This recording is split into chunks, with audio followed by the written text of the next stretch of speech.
Okay, we are now live. I'm very excited. I actually even queued up a song that I felt would be a good introduction song. I'm just like, All right. the whole idea of trying to drink it away Yes. and sleeping it away. Yeah. That's definitely things that I may or may not have encouraged during this time of the crisis. And I love this kind of music, so it's great. It's so soothing. It's so like peaceful. Mm-hmm. Oh.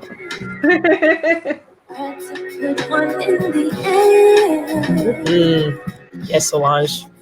Yeah. All right. So thank you so much for those who are watching us do our first Facebook Live. We're using a platform called StreamYard, as Jamaicans will have to call it by default. And really excited to be able to find a platform that allows us to do these kind of dual things. Although I may have some inside scoops on certain things I'll share later. So really thankful to have Roxanne Francis join us. This is today officially marks the kickoff for Mental Health Week. Right. I think mostly US, but I think also Canada subscribes to the same week as well. Yes. So it was Mental Health Week in North America, and thought, you know what, hey, let's have a conversation with someone who is way more qualified than I am to talk about these things and really discuss mental health from a Black mom, Black woman perspective. So without further ado, oh wait, that's that way. Thank you. Thanks, Tanya. I am really, really thrilled to be joining you today. Black mental health is a really important topic, particularly as it relates to Black moms. So for many of you who don't know me, my name is Roxanne Francis. I am a registered social worker and psychotherapist, and I have been helping people find balance for about 12 years. I work with women, couples, men, children, families, and I just help people get over their hurdles of mental health, distress, trauma, relationship struggles, work issues, self-esteem, just helping people find their way through this muddle of life that we sometimes find ourselves in.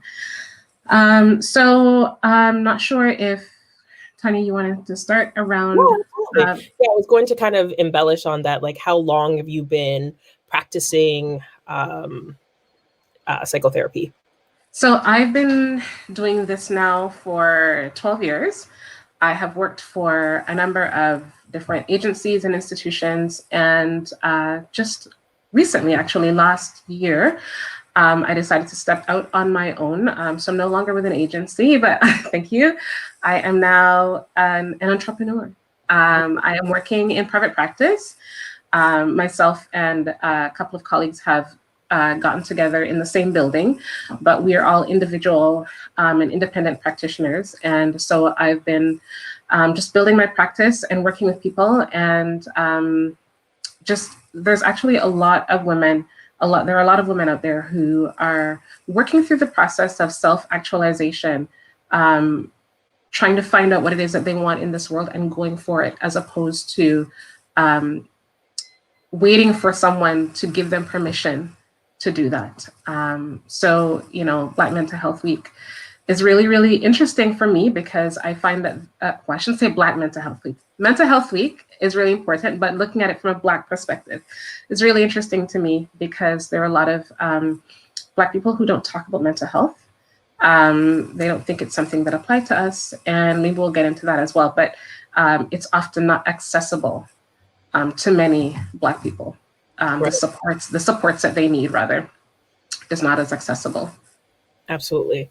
So I have a whole bunch of questions. Yes, please. Of seeking out professional supports, what people should be looking for, and the questions that they should be asking when vetting a person, etc. So I guess I would start with just, in terms of like, where does someone begin? Like, when they're putting in therapy, should they be putting in certain types of traumas, certain things that they want to, specific topics that they want to deal with? Because I know that there's like psychotherapists and then there's psychiatrists, and you go to Google. So So yes, I let's just had I had a discussion about that over on Instagram a couple weeks ago, just around when you decide that you need help or your doctor tells you that you need to find someone to talk to. People get quite overwhelmed by the idea, because sometimes people will call me and they'll say this and this and this, and I'll say, oh, what you need is a psychiatrist. And they say, but aren't you? No.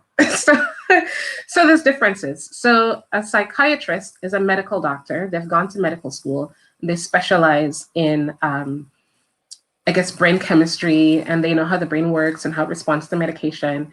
And they can prescribe medication. They're also able to do a more thorough assessment than I'm able to do, and they're able to diagnose what's going on, and they can prescribe you medication. And because they're medical doctors, they're covered. For those of us here in Ontario, they are covered by our OHIP program, so you don't have to pay money for that. Many psychiatrists are affiliated with a hospital, and sometimes there's a wait.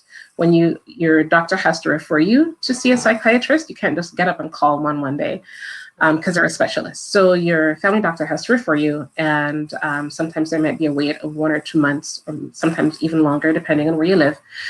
And you go in, they do an assessment, they will often prescribe you medication. That assessment, that first appointment is usually long, I would say about an hour or more. And after that, most of the psychiatrists that I'm in touch with, they see you about every 2 months or every 3 months, and they check up to see how you're responding to the medication, how the medication's working for you. Now, a psychologist is also a doctor, but a psychologist is a PhD doctor. So they're not a medical doctor. They haven't been to medical school, but they are able to do assessments. They also look into how the brain works, but just not as in depth as a psychiatrist. A psychologist can also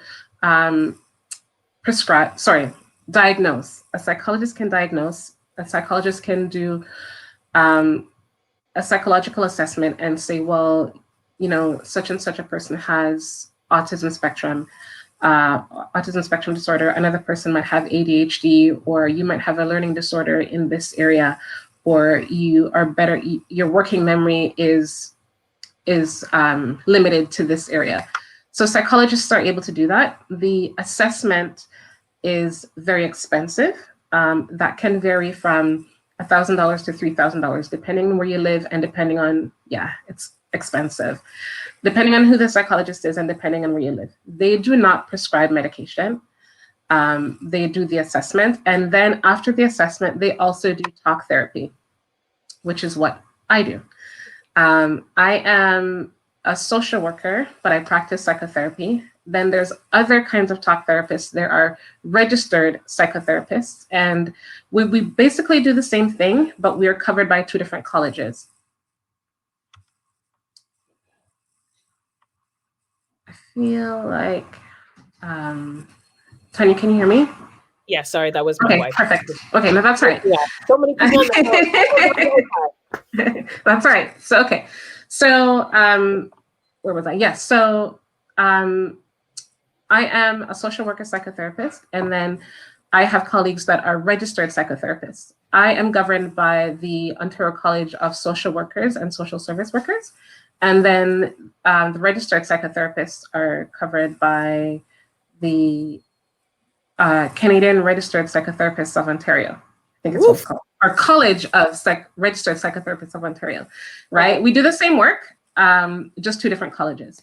Okay. Now, what happens is when people, let's say you go to your doctor because you can't stop crying or you can't sleep or whatever it is, and your doctor says you need some support, you need to see a therapist.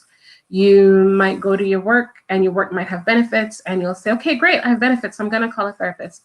The first thing I would say to you is, if you have benefits, check to see what your benefits cover. because it is very frustrating to all of us as practitioners, and more frustrating to people who are looking for help when they call me and they'll say, I will say, check your benefits. And then after they've booked an appointment, they'll come back and say, well, I can't come see you because it only covers psychologist. Or I can't see the psychologist because it only covers registered psychotherapist. Right. Or I went to a registered psychotherapist, but I had to come see you because it only covers social work. There are a few that cover all three, but many only cover one or two. Okay. Outside of that, I would say when you get in front of this practitioner, look on the wall. Most often they'll have their degree hanging up somewhere. Just verify that, because there are people out there practicing with no education. Unfortunately, there are few people out there who just, they put up a shingle and they're charging money, and the education isn't there. So I would just say, so tell me about yourself, right?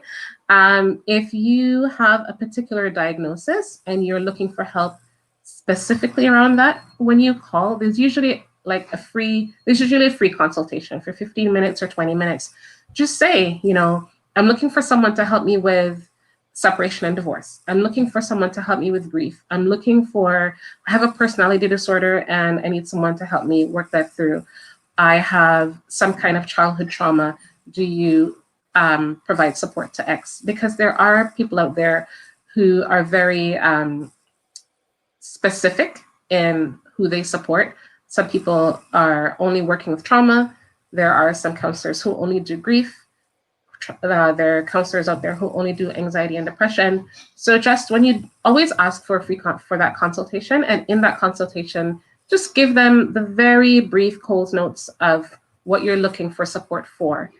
And if they're okay to go ahead, then I would say you can go ahead and book that. Awesome. So thank you for that. That's really helpful. So there's psychotherapists and psychiatrists and psychologists. That's right. all the things. But it's very important to know what the difference is, because if you feel like you're going to need meds to help you cope and deal, then there's no point in starting with one if you know or now know a little bit better that they can't prescribe you drugs. Right, so exactly. in the wrong place. Exactly. And so for me, my goal always with anything that BMC does is making sure that we have access. Sometimes we're embarrassed to ask what the difference is. And sometimes Google is just really unclear. So my goal is always to provide culturally relevant access to information. So having someone explain it to us, break it down in the simplest of terms, someone who gets us is really important to me. So that's super helpful. So, in terms of, I live in Ontario, group is global. But, we know that there's certain things that if it's covered by OHIP, the wait is a little bit longer. Or, you mentioned assessments being anywhere from $1,000 to $3,000. So what are some ways that people can still try to access supports while they're waiting for a specific person and or low income? So there are, across the province of Ontario, I know I'm being Ontario specific, but across the province, and actually, I think across the country, there are many different community supports that are available. In Ontario, there is the Family Services Ontario group. So you might have Family Services of Peel, Family Services of Toronto, Family Services of Durham, and they offer counseling on a sliding scale. Okay. You'll pay based on what you make. And if you make $0, if you're a student, if you are on income assistance, then the cost is nothing, actually. So you can access that. There are a lot of different community groups that offer supports to teens. There are a lot of shelter programs that offer supports to moms who are in transition. While you're waiting, especially if you're looking for support for your child, the school boards will often offer the assessment. For children, it's called a psychoeducational assessment, because they want to see how whatever's going on with the child, how is this impacting the child's learning? So there's psychoeducational assessments that are done through the school boards, and those are free because they're covered by the school. There's a bit of a wait with that as well. To be honest with you, Tanya, there are a lot of all of the programs that are out there that are not fee for service. There is a wait list. The wait lists are quite long, but in the meantime, there are. I would say I recommend to clients to do. You have to become. I want to say proactive. You kind of have to start. Okay, here are some things that I'm going to do to help myself until my name gets to the top of that wait list. And these, I don't know if you were prepared to talk about self-care at this point, but these are some of the self-care pieces. You know, and there's different kinds of self-care. There's the more indulgent pieces of self-care, going to the spa or the bubble bath.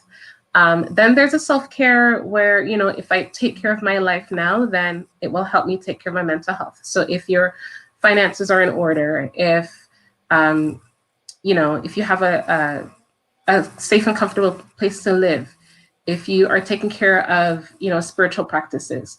So going for walks, getting enough sleep if you can, eating healthy if you can, drinking your water.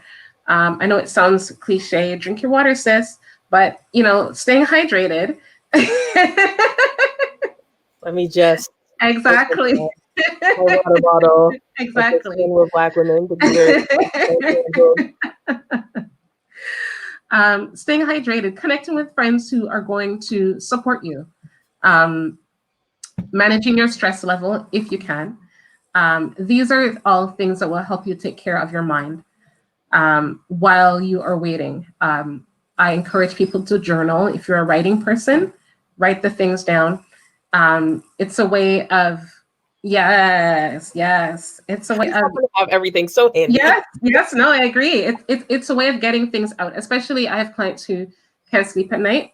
I tell them to do what I call a mind dump. Just take whatever's going on in your mind and just throw it on the paper. You're not getting accolades for grammar or sentence structure. It doesn't have to be a full paragraph. It doesn't have to be 5 pages. Just get it out. Whatever it is, no rhyme or reason, just get it out. Move your body, whether that looks like yoga or going for a run or doing, you know, soca in your living room or whatever that looks like, right? Exactly. Move your body around. You know, for those who don't have a more clinical issue, I would say, see if you can get some laughter in your life, right?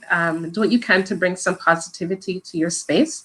Often when clients come to me and they say, well, you know, I have anxiety or, you know, I have depression, and I talk to them about, before we even get into the clinical stuff, I talk to them about their eating habits, sleeping. Sometimes that can be a really big clue as to what's going on. I'm not eating, I'm not sleeping. Okay, what's really going on for you, right? I guess I'm going into the clues or as how to know when something's going on for you. That's okay. But really, I'll go back. But really, are you able to take care of yourself until you get in to see the psychiatrist? Until, you know, you call the psychologist and they say, yeah, we can see you, but you have to wait 2 months. What are you going to do in that 2 months, right? Go for your walks. Go for your walks in the morning time. Do some stretches. Practice the yoga if you can. Spend an extra 10 minutes in the bathroom. You know, someone was saying to me the other day, massage your face when you're putting on your face cream. Like literally, we are all so busy as moms and we don't have time to do anything. But if you can just close that bathroom door and lean on it and breathe for 5 minutes. And I mean, really breathe, not the, but like, because that's how we breathe. Really, we're so busy. That's all we have time for. But really, when I work with children, I call it the cookie breathing. You know, put your hand on your belly button and imagine you walking into the home and you smell the chocolate chip cookies. Take a deep breath and breathe it in. And as you breathe that in, you feel your tummy expand. Imagine someone offers you that cookie, but it's too hot to eat it right away. So you have to blow on it. So blow really hard, blow out, and feel your tummy contract, right? That's a diaphragmatic breathing, as opposed to breathing from up here. Now, and now you want cookies. Sorry. No, but that's a simple anybody can do it. Right. Everybody can imagine Right. the scent of freshly baked cookies, Right. so that's a great tip for people. I don't think I focus enough on breathing, No. and I realize, especially when I'm trying to do any sort of like meditation, I'm always just like, like Mm-hmm. I'm not, sis, you're not, Mm-hmm. you need to fill your lungs and exhale Yeah. properly. So no, that's a great one. I want to go back to something that you Yes. were mentioning, and we'll come back to self-care because I'm trying Mm-hmm. to write and still stay like focused on the camera.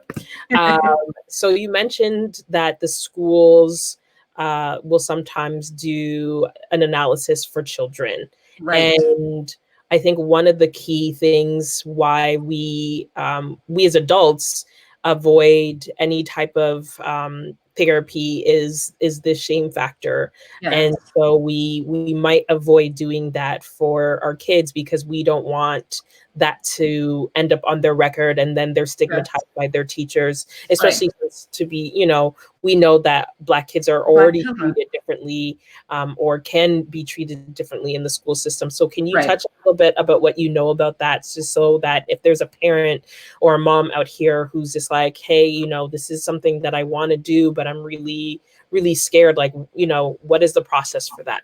Right. So I would say as much as you can, because I know we all have to work, but stay in touch with your principal. Stay in touch with your kid's teacher. If this teacher knows that Johnny has a parent behind him, a parent who will pick up the phone, they will think twice about sending him to the office every 5 minutes, Mm-hmm. right?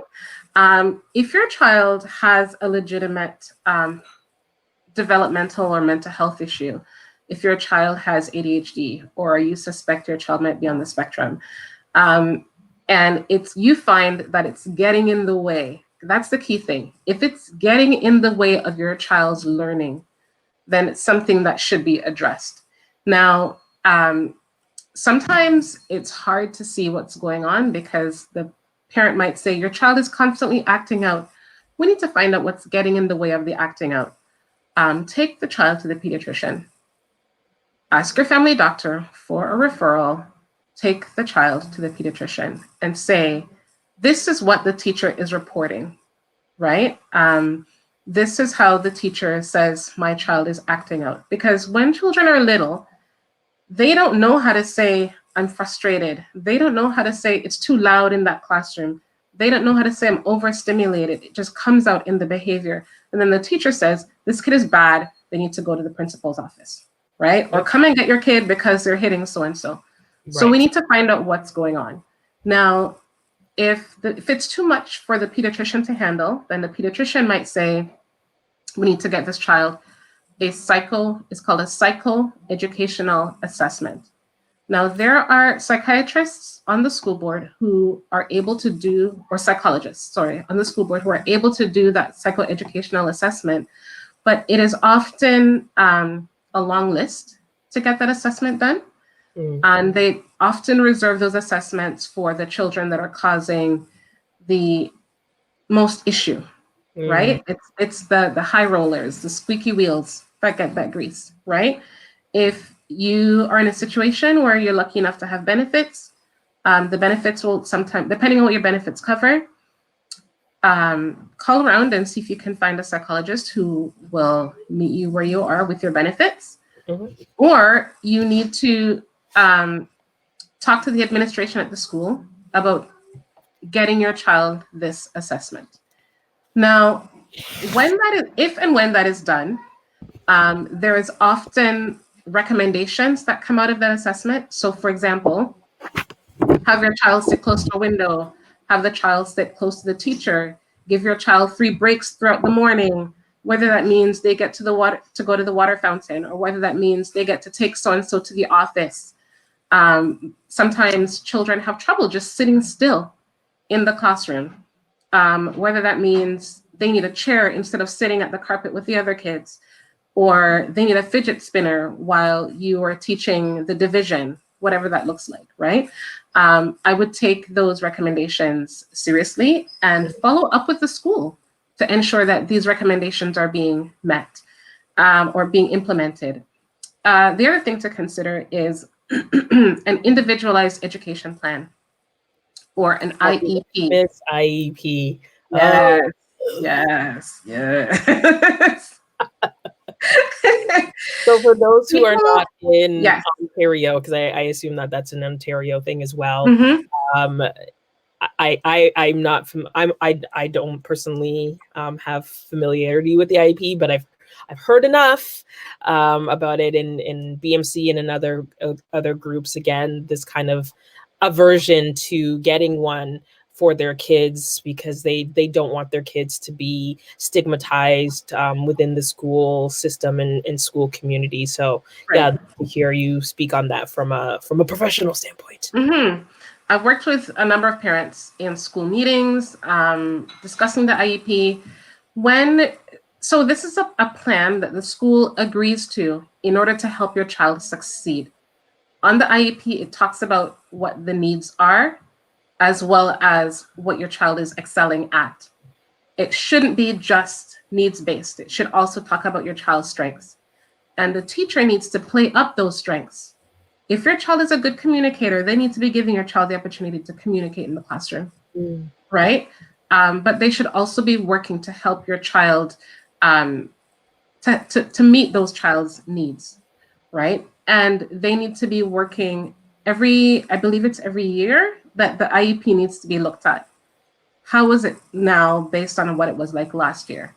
Now, quite often when parents have a child who is identified, is what they call it, identified as having specific needs that need to be met, parents are often especially Black parents, are often very wary of having my child labeled. What does that mean going forward?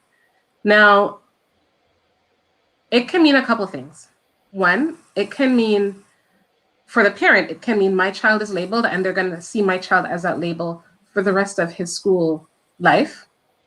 Or it can mean he was really, really struggling. It's telling us exactly what's happening. And this is now a roadmap that tells us where to go, right? I always encourage the parents to look at it from the roadmap perspective and to stay in touch with the teacher to ensure that it doesn't go the route of labeling. Now, I must admit that while there are lots of wonderful teachers out there are some teachers out there that are less than stellar, who will look at your child as that label. And it will require for you to become an advocate for your child. Teachers, if the teacher's emailing you every day, you need to find out, why are you emailing me every day? I've had parents who will say, my kid has a communication book and every single day, he hit so-and-so, or he made a face at so-and-so, or he didn't do this, or wouldn't come to carpet. And I had one parent came to me crying with a communication book. It's filled every single day with all kinds of things, and none of the things are positive. Said to her, you need to take this back to the school, tell them we're not doing this anymore. Yeah. Because your child is coming home with all of the ways that I'm not a good kid, is basically what this is saying. If they cannot write something positive, if there are no smiley face stickers, then don't send this home. Right. Because then it is now setting the child up to have low self-esteem. I'm going to school, but here are all the ways that I am bad.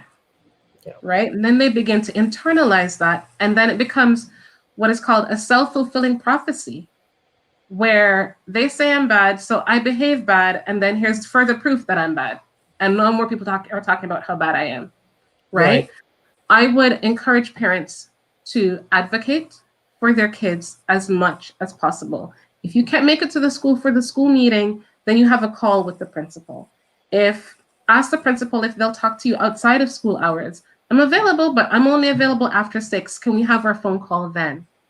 Right?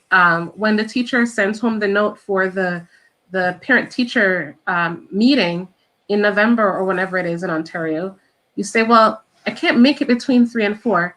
You need to check where it says alternate time.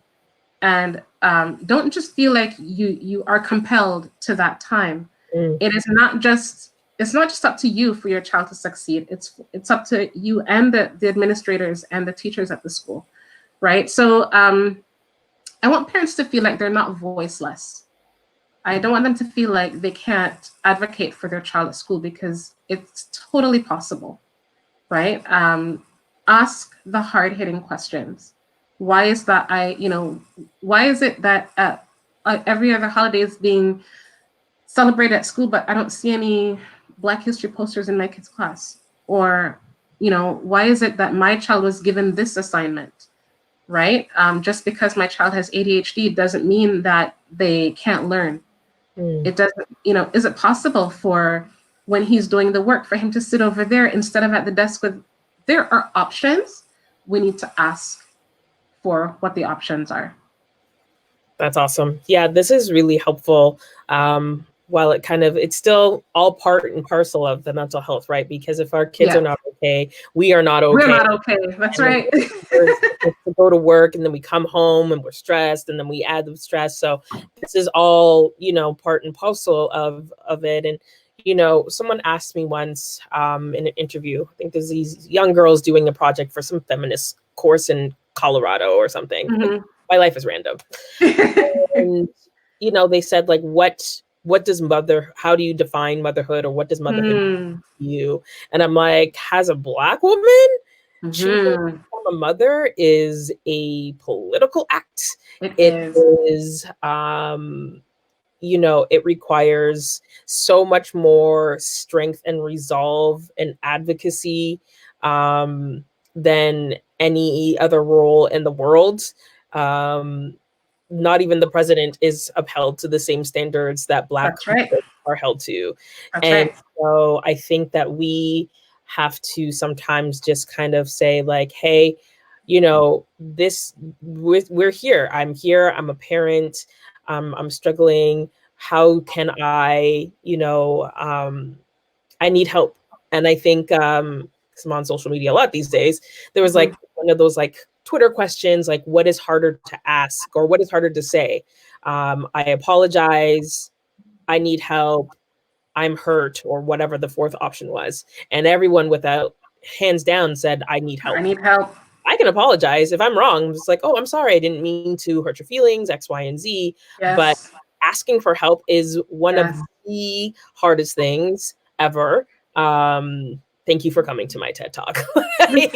It is very much. And then when we as Black women are it's just so ingrained in us to just do, because that's what we saw our mothers do. They didn't complain. They just did the work. And so we are ingrained. And then how, especially West Indian and African descent, and certain factions of Black moms, the way that they raise their daughters is to be the same tough, respectful, resolved ones. And then that's how we end up being grown women who can't ask for help. And that's not healthy. And no, not at all. If I had to say where self-care starts, and where your journey on mental health starts, is with asking for help. That's right. For me, I find, like, it took me a while. I did the same kind of research and got the same 18-month wait list conversations, and I'm just like, no, I really need some support for myself. And did some searching, and I was really clear that I didn't necessarily want to have a Black woman be my therapist. And the only reason for that is because I'm surrounded by so many. And I think it's important to have other voices in your life. That's right. So I agree. I still wanted a person of color, but I was really like, I made my kind of search that much harder, because I was filtered down to, I wanted a woman of color. And, then someone who was able to work with my budget and also and my timing. I wanted someone to be during the day on a weekday, because I'm self-employed. I have more flexibility. He's at school, so I don't have to think about my son at the time. So it took a while, but I was able to find and secure therapy support in January. So it's been great. They operate out of this place called Hard Feelings in Toronto. It's this cute kind of like little collective. It's adorable. And I had a session last week, Thursday mornings, as per usual, went into it like, okay, I don't know what we're going to talk about, but ifs. And I was offline the rest of the day. It to take me out. Yeah. I stayed in my room. I didn't eat until like 6 because I just working through things that I had not really talked about or hadn't really thought about. I'm just like, it's hard work. Hard work. You have to be prepared. And the struggle with doing this during a pandemic is now that I'm surrounded by people and interruptions and, I don't feel like this is still, I no longer have the same safe space that I did in our office, but we're working with what we're working with. And just even like supports for me and my son, like we were going through a period where he was really angry about not having a father, and it was coming out that I didn't want it to manifest. I really wanted to help manage his anger, but I couldn't do that by myself. And again, it's really difficult, right? Because we want to think like we have it all together. And it's just like, okay, but I'm just like, I'm here by myself and raising him by myself. I don't have the same supports as some people and in the same boat as a lot of the moms. So it's just like, how do I figure this out? So he did a program called SNAP. Yes. Stop Now and Plan. Stop Now and Plan. And, we worked through it, and it was still difficult for me because then the problem was it was like during one of my busiest times. I had to go away for work, and like, I was just like, okay, I'm trying to keep up with my homework, but I can't because, so, it was a challenge, but they still, what I love about Tropicana community, Tropicana, which is, if you don't know of it here in the GTA, they're a great organization located in East Toronto, servicing specifically the Black community. That's where I know Tamara from. That's awesome. So really just like thinking in terms of, I'm not perfect. I never present myself as perfect, for the record, but these are the things that we don't talk about because we don't want other people to talk about us and be like, oh, she had to be very loud about talking about therapy, right? Because I think that everyone should it's kind of like working customer service. I feel like people have to work customer service at least once in their life. At least once, yeah. I think that everyone should access therapy, even if you just have the one conversation to be like, but why are you the way that you are? You dug so deep that it's going to require weeks and weeks of conversations to get to the bottom to. And how is that going to impact your current relationships and your future relationships?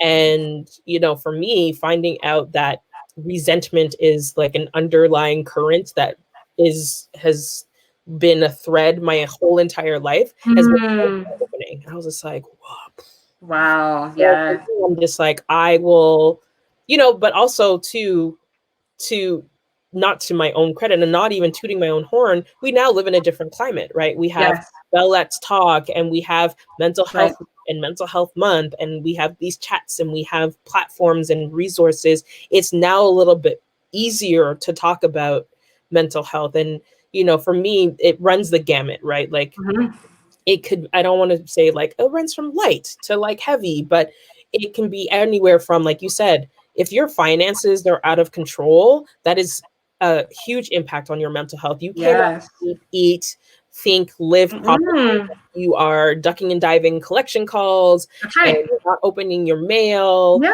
you're living in a state of anxiety perpetually. You're not saying yes to going out to dinner because you feel shame because you don't have the money.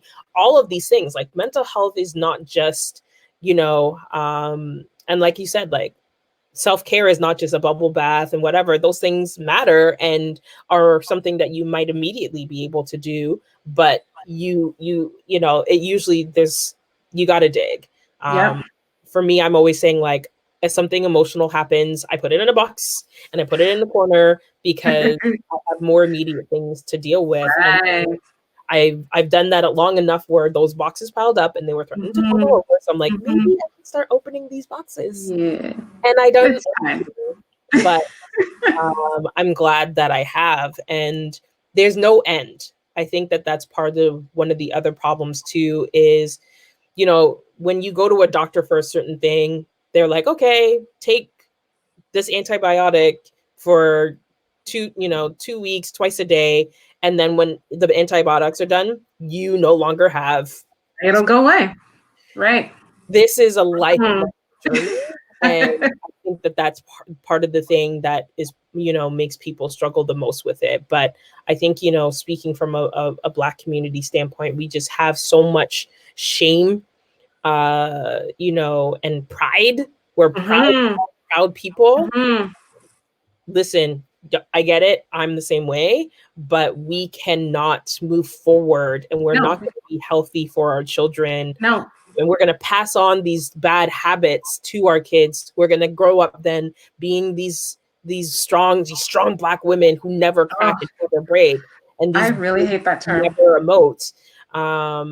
We need to know better, better for our kids. So, what was I going to say? So, 41 minutes already went by. I forgot to tell people to ask questions, but people will ask questions later on, so that's fine. The Facebook Live is in the group, and then we'll post it on other platforms as well. So then that way, people who are not in the group can access this because I think it's a really important conversation. So I'll ask you myths, common myths or FAQs. What are you asked has a psychotherapist, and then we will wrap up and I'll kind of share a special announcement. One of the things that I think people come in with the idea about therapy is that I'm going to come and have 6 sessions and then that trauma that I've been trying to work through since I was 5 is going to go away. Right. Not going to happen. I don't have magic. You don't. Right? And to those clients, I tell them that my magic wand is broken and I'm all out of pixie dust. Like it doesn't work that way. Like you said, people have been putting away their stuff in boxes and shoving them in the closet for years. And now the closet door is busting open and I don't have a vacuum to just vacuum it all away. We have to open the boxes, unpack them, live with what's inside for a little bit, sit with it, talk about, what's the discomfort for you? What's going on? It isn't like, this isn't a self-help book. It isn't 5 simple steps and it'll all be over, right? Sometimes there's deep-seated trauma and we have to walk through it. The only way to the other side is through, right? Another misconception, sometimes people will say, so will my anxiety completely, totally go away? And what I will say to some people is that for a very rare few, it might completely, totally go away. But for the most of us, we will be able to take it from, the analogy that I use is walking a dog down the street. If you're walking a Great Dane and you are 4'8" and it sees a squirrel and takes off, that dog is now walking you, right? And that's usually where people are when they come into the office. Whatever's going on for them, that is in control, right? And in doing the hard work, in me giving you the homework and you working it out and journaling and doing what you need to do and us having the hard conversations, we'll be able to take it to a little Chihuahua or a little Shih Tzu, and you can put it in your little purse and just tuck it away, right? And when it barks, you can just say, not, right. It will bark, but then you just give it a little treat and, you say, not now, and it'll go away. It'll quiet down, right? It may not go away totally, but we can manage it, right? It's about management. It's not about elimination. which is Exactly. different from physical health. When we're sick, we want to eliminate the illness. Yes. Yes. We take drugs to do so, but Yes. here it's really about the management of the depression and the anxiety and stuff like that, which is why people get into the cycle of, oh, I'm taking the pills, I feel better, so I'm going to stop taking the pills. Yes. But it came back because you thought it was going to work the same way that physical health maintenance. Exactly. And it's different. It's different. Awesome. Let's see, what else? People often think that, so I hear this all the time. People will say, you know, I think my husband has bipolar. I'm like, oh, why would you think that? Well, we were having a really big argument this morning, and then he came home from work and now he's fine. But regular people do, everybody does that, right? It doesn't mean, you know, bipolar disorder is a real issue, and it's much more deep than mad now, happy later. Right? It's a lot deeper than that. Or my favorite, and I say favorite by not, and I really wish people would stop using this, is like, oh, I'm totally OCD. I need all of to be whatever. I'm like, okay, so that's an official diagnosis, which I'm sure you have not been diagnosed with. And there's a difference between wanting things orderly and neat and it being something that is really satisfying to you versus like a neuroses that will literally stop you in the tracks. We are constantly using, and I'm, you know, there's so much unlearning we have to do as a society. And what our words, use our words. Unless, like, I try not to be like, oh, that dude is crazy, or she's driving me crazy. I try not to say those things, because there are people who are actually suffering from actual mental health issues that are associated with being crazy. A situation might be like, I'll use that's bananas. But, you know, really just being mindful of the things that we say. I'm just like, you know, bipolar, like you said, it's not like, you might be PMSing, sis. Like, unless you've been to someone who diagnosed you with being bipolar, you just need a chocolate and some Snickers. Really just being mindful of the words that we're saying and stuff like that. So thank you so much for that, because I think, like, I want to kind of dig into that a little bit before we go, because I feel like that's so much what stops us as Black women and Black mothers and Black people from getting care, right? It's not always just financials and the access. It's our own misconceptions and preconceived notions that are stopping us from doing the work. And the hard first step is reaching out to someone, as we said, and saying, I need help. So really, really helpful. So where can we find you if we need help in therapy support? Oh boy. So I would love to say, go to my website, but that's under construction. So that'll be live in a couple of weeks. In the meantime, you can reach out to me on Instagram. I'm on Instagram at Francis Psychotherapy. I'm on Facebook, Francis Psychotherapy and Consulting. There is a wonderful website called Psychology Today. That actually, I wanted to just put that out there. If you're looking for a therapist in your area, you can just go to Psychology Today, type in the neighborhood that you live in, and it'll populate a whole bunch of people. Or you can type in someone's name. If you type in my name, you'll find that there. Just type in Roxanne Francis. I'm also on LinkedIn. Is that a Canadian website, or is that? It's North American, so Canadian and US. No one has a reason to be like, it's irrelevant to me. And there are a lot of practitioners of color on there, which is great. I love to see it. Yes. Last question before I get to the big news.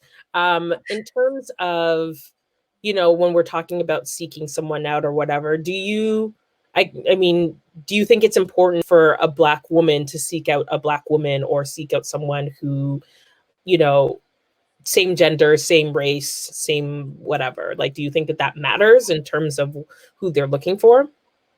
It depends on who you are. It can be a personal preference. My advice is to find, when you call for that consultation, how do you feel having the conversation? If you're not sure how you feel, then you can say, I'll think about it. You don't have to call them out. Right. If you go for a first session, even if let's say it is money out of your pocket, right? And it's not like a community agency. If you go for a session and you don't like it, you don't have to go back. Sometimes it can take 2 or 3 people before you actually find someone that gels for you. Mm-hmm. It doesn't mean that you are broken. It doesn't mean that your issue can't be resolved. It just means that person, it's like dating. You don't just... I was about to say, this sounds very, very familiar. Right? Some women, some Black women need a Black therapist because they need someone who understands that experience. Yep. They need someone who understands what it's like to be the only Black woman in the room. They need this so that they can talk about that and not have it dismissed. And there are a lot of white therapists who are amazing allies who will sit with you in that. But if you feel like I can't unpack what it means to live in this Black body with someone who is white, then by all means, go out and seek someone who is a person of color. That's totally fine. What is important is that therapeutic alliance. Research has indicated that 70% of the healing that happens in therapy is a result of that therapeutic alliance. And 30% of it is actual work that you do, right? Because what happens in that therapeutic space is that someone is sitting there with you for an hour, holding what's going on with you, challenging your thought process, encouraging you to look at it from a different perspective. A whole hour. How often do you get someone to sit with you for a whole hour and focus only on you, right? Exactly. And so what's important... Who are like paid, who are not paid? I don't even think I could sit down with my son for an hour to watch. See? Like he's like squirrel, and then he's gone.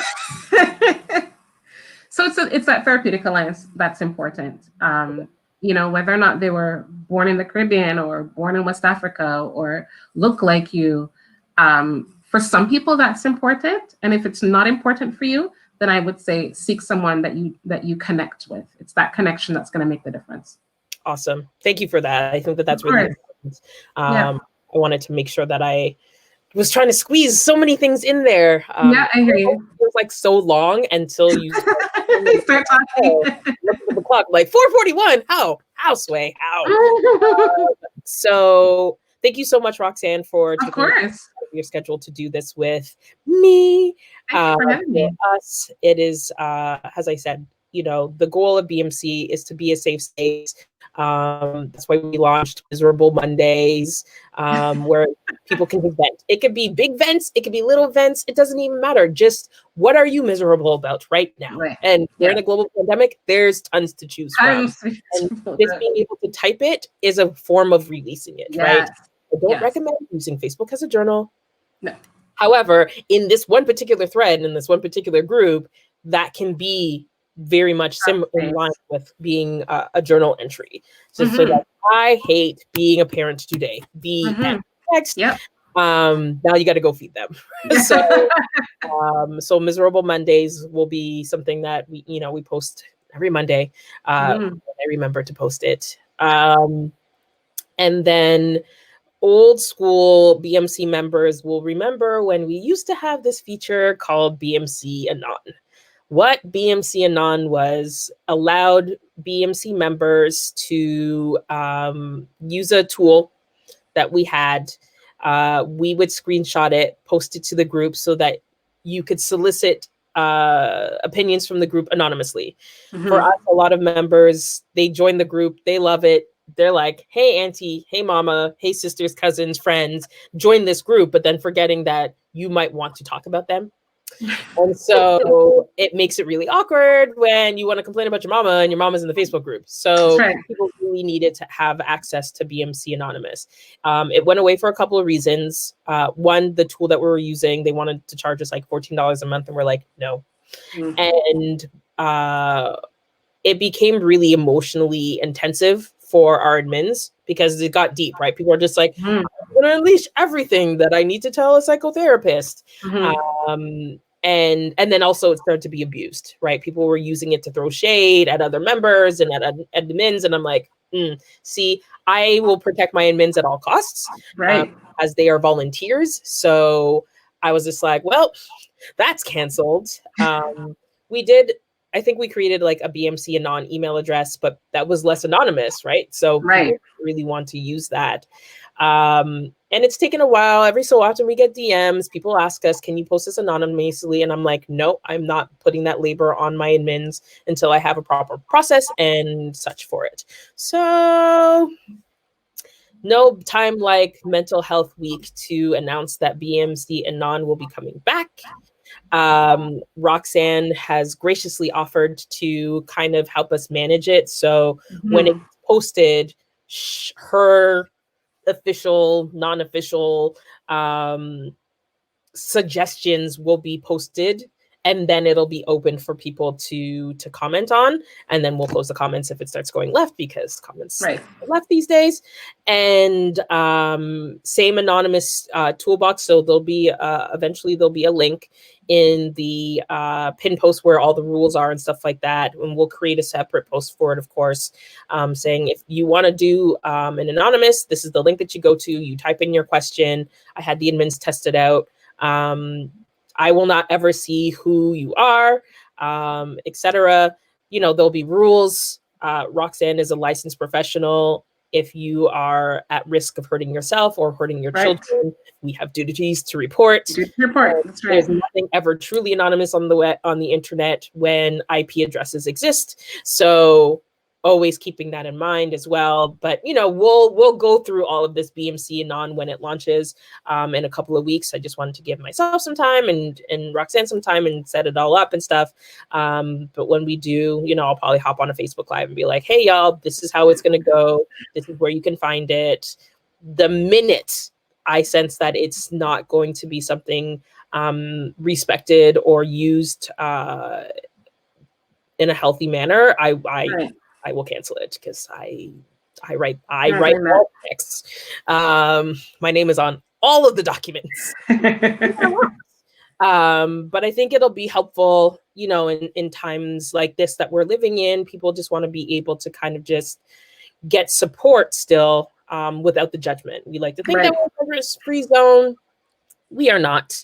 As much as I want us to be, as much as I encourage us to be, people are people are going to people, and judgment is part of that. But I'm really excited to have Roxanne join kind of our you know, our admin conglomerates who will be supporting on this particular venture. And if there are no anon posts, then, you know, on Tuesdays, it'll be Therapy Tuesdays, where, you know, she might drop some resources that are relevant to where, regardless of where you live in the continent. They might, you know, they might be Ontario leaning or whatever, but some things are just going to be universal. So, you know, definitely making sure, do not start DMing her your personal problems.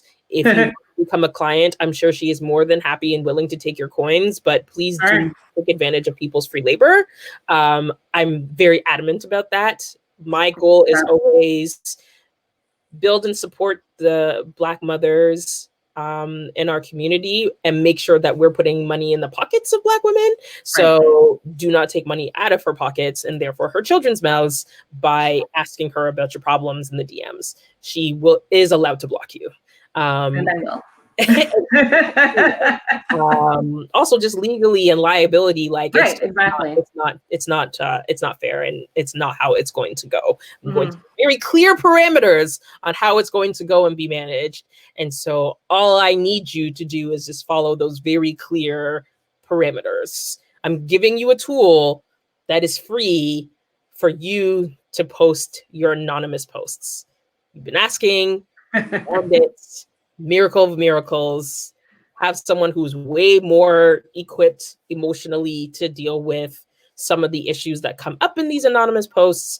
And we will let you know when that launches in the next couple of weeks. So looking forward to it. With that, it's been an hour already. the afternoon is going to look like finding some chocolate. Yes, I'm all for that. It might require walking to Shoppers Drug Mart, which will be really sad, or baking because that takes so much longer. But thank you so much, Roxanne. I'm really excited. Make sure you follow her on the Instagrams and the Facebooks. And thank you so much for joining. Thanks for having me. You guys take care. Bye. Bye.